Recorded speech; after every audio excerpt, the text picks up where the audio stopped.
Hello everyone, and welcome back to the History of Africa. I'm your host, Andy. Last week, we left off with the death of Huni, the last of the Third Dynasty pharaohs. However, Egypt was in a stable enough state when he died that rule was able to pass on successfully to his son-in-law, Sneferu, when he couldn't produce a legitimate heir.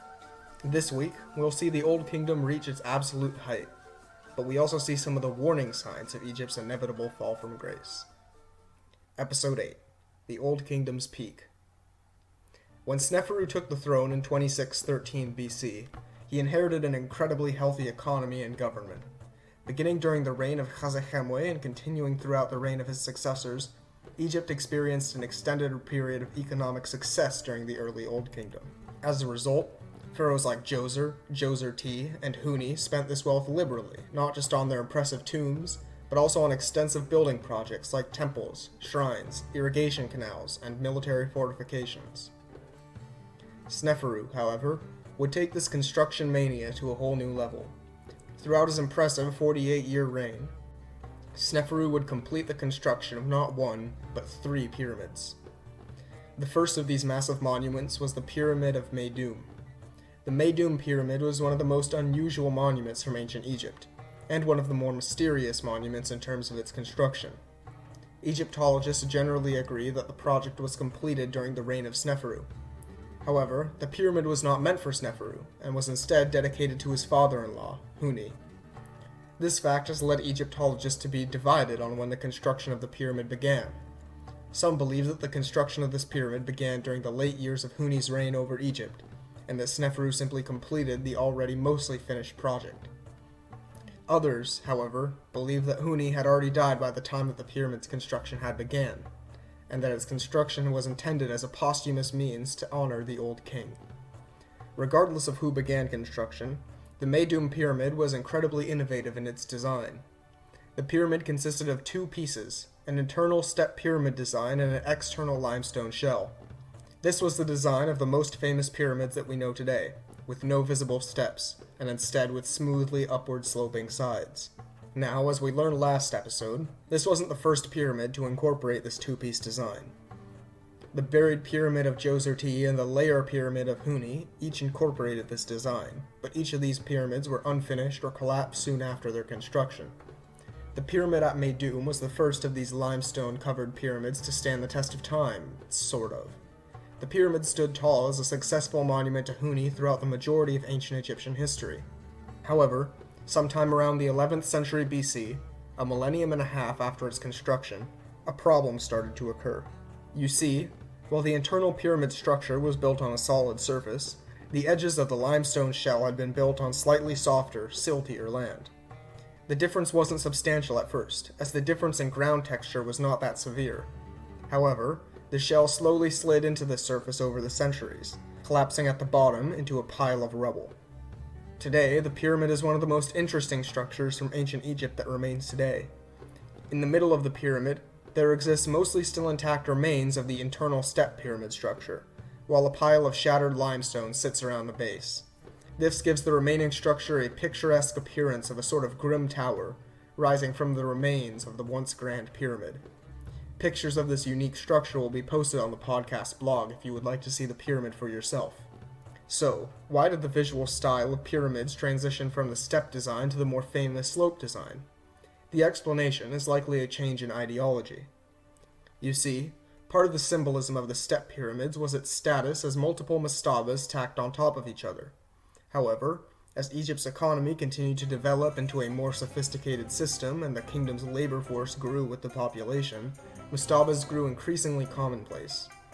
While commoners still couldn't afford the resources required to build more mastabas, most nomarchs, important government officials, and royal family members had a personal mastaba at their gravesite. As mastabas became more common, their status as an icon of royal power faded. The imagery of stacked mastabas thus lost some of its luster. An alternative theory is that there was a shift in theological understanding among the Egyptian priestly class at this point. The step pyramids also held a symbolic significance of representing a stairway to the stars for the king to climb after his death. But a theological shift placed an increased importance on the sun instead of on the night sky. and new pyramids were designed to serve as a symbolic representation of the wellspring of life rather than as a set of heavenly stairs. Sneferu, since he took the throne, had one ambition on his mind.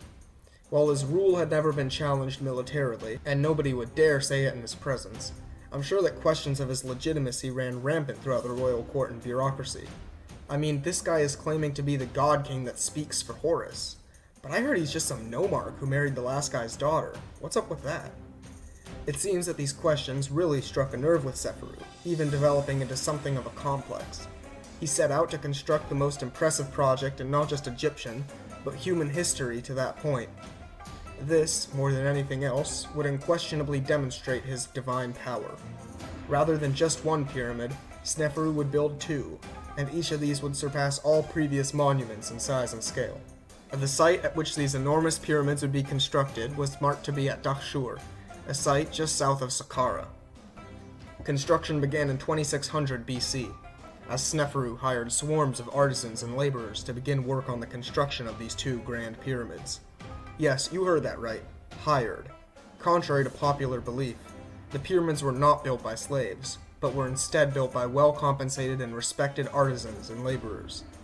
In fact, the evidence for any general widespread practice of slavery in Old Kingdom Egypt is pretty sparse, and first accepted evidence for Egyptian slavery comes from the New Kingdom period, more than 1,000 years later. However, while the labor force for the pyramids was assembled successfully, the construction process quickly ran into a major problem. Egypt lacked any major sources of timber, and thus a wood shortage quickly ground construction to a halt. Sneferu, wanting to resume work as soon as possible, launched a series of devastating raids past Elephantine and into Nubia, looting the abundant timber from the region. He also increased the exploitation of the copper mines in the Sinai, ensuring that the extraction of the metal and production of tools with it remained untouched, and raided the arid coast of Libya to the west for cattle to feed and clothe his army of laborers. Copper and cattle were transported by caravan across the desert, while massive barges carrying Nubian timber gently floated down the Nile. Once they arrived in Dahshur, these materials were processed and distributed among the workers, fueling this enormous building project. In a sense, Sneferu had created the world's first true supply chain. It took decades, but by the end of Sneferu's reign, two massive pyramids at Dahshur were complete, each towering at 105 meters of height. Either of these monuments was large enough to tower over the largest buildings in the world at the time. Coated in a sleek polish of white limestone, they stood in the sands of Dahshur as monuments to the unquestionable divine power of King Sneferu. Let's take a minute to look at each of these buildings a little more closely. The first of these pyramids is known as the Bent Pyramid, due to its unusual shape.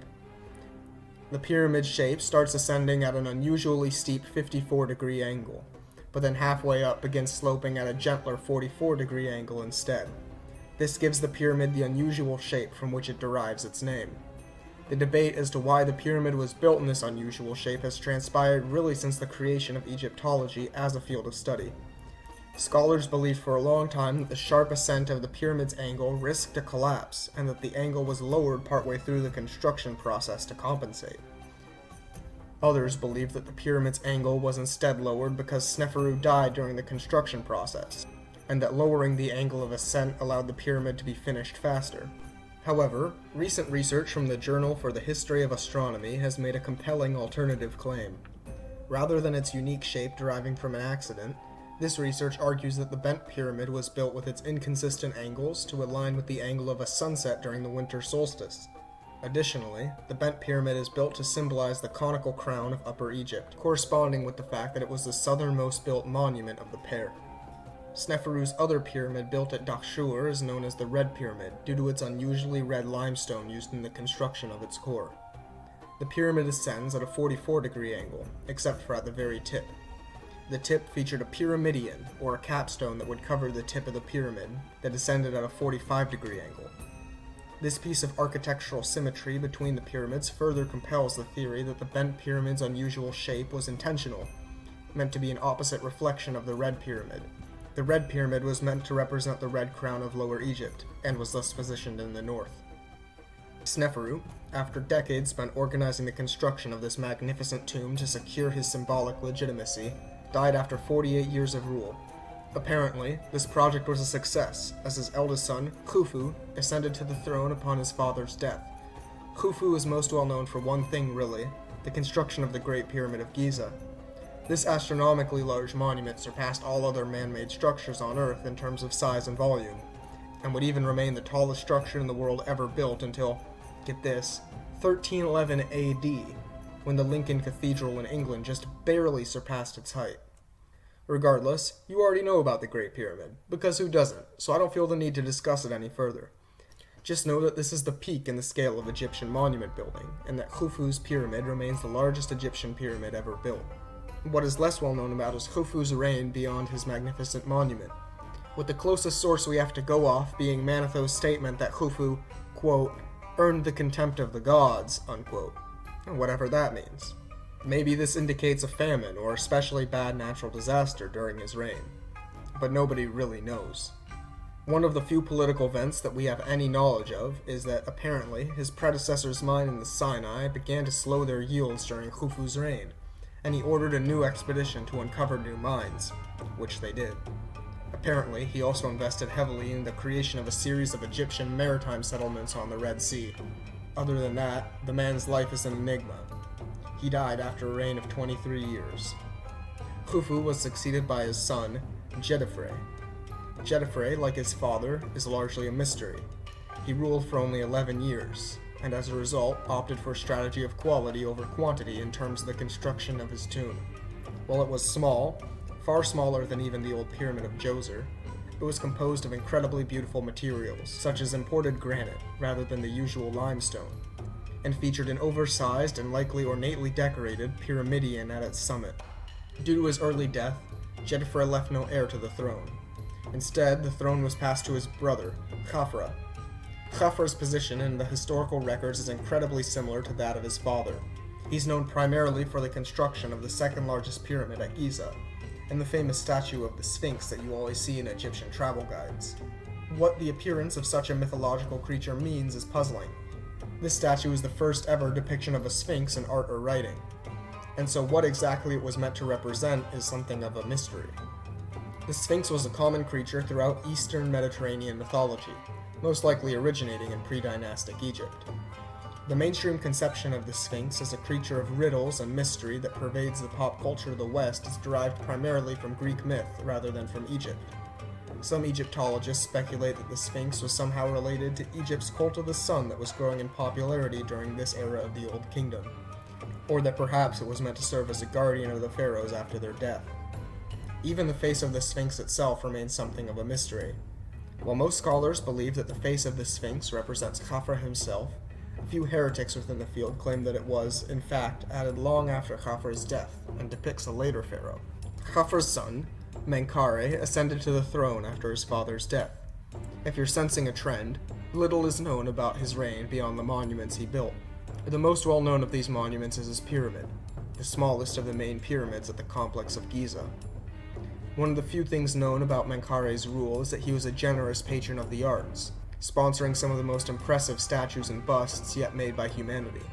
These statues, carved of black sandstone, depict an idealized portrait of Menkaure and his wife, each embodying the ideal male and female forms from the Egyptian perspective. Other similarly styled statues show him flanked by the goddesses Hathor and Bat, two of the most important fertility goddesses from this period. These statues show the way that the pharaoh wanted to depict himself, as an intermediary between the mortal and heavenly worlds, a line of communication between gods and man. Menkaure died after just 11 years on the throne. Due to his short reign, Menkaure's pyramid was unfinished when he vacated the throne. Therefore, the responsibility to finish his tomb fell on his son, Shepsechaf. Shepsechaf enjoyed only a 4-year rule, incredibly short by the standards of Egyptian pharaohs, and spent most of his time arduously trying to complete his father's pyramid. As a result, he had no time to focus on his own tomb, and was instead buried at a mastaba in Saqqara, in what was likely an unwanted return to tradition. Menkaure had no legitimate children from his first wife, and so after his death in 2506 BC, rule passed to his illegitimate son, Uzurkaf, marking the end of Egypt's 4th dynasty. So, before I sign off this week, I want to reflect a little, I mean, what was the point of this episode? Was it just listing off pyramids and names? Well, unfortunately, due to the poor records of the time, this is really all we have to go off. I worry that this episode will end up looking like the Book of Numbers in podcast form. You know, Sneferu begat Khufu, Khufu begat Jedefre, etc., etc. However, I do feel like there are some key takeaways from this episode that can aid our understanding of Egyptian history. In terms of the absolute wealth and power of the pharaohs, the 4th dynasty period would unquestionably be the apex until at least the New Kingdom, a millennium later. Nothing in later periods would even come close to the size and splendor of the 4th dynasty, indicating that, most likely, later pharaohs simply didn't command enough resources to take on such immense projects. However, you may have noticed a slightly troubling trend while I was talking about the pharaohs. We started with Sneferu, who commanded enough resources to build not one, but 3 impressive pyramids, then Khufu, who built one especially massive and impressive pyramid, and then eventually followed by increasingly small, underwhelming structures throughout the rest of the dynasty's reign.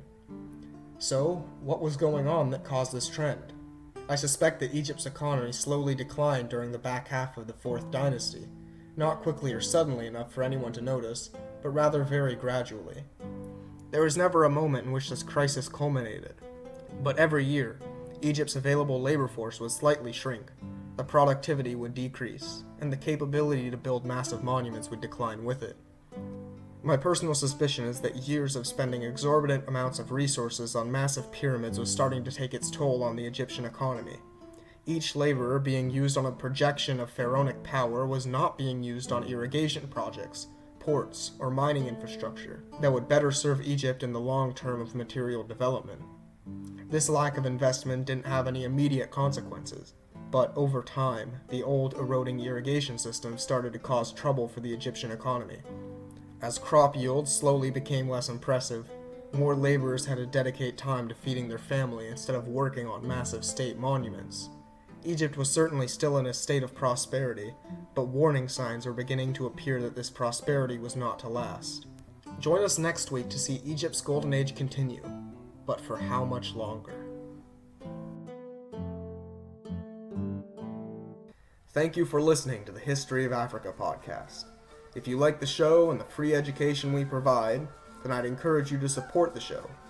This can be done by a monetary donation to our Patreon, which can be found on our website, historyofafricapodcast.blogspot.com, by giving the show a review on iTunes, or by sharing the podcast to anyone who you think might be interested.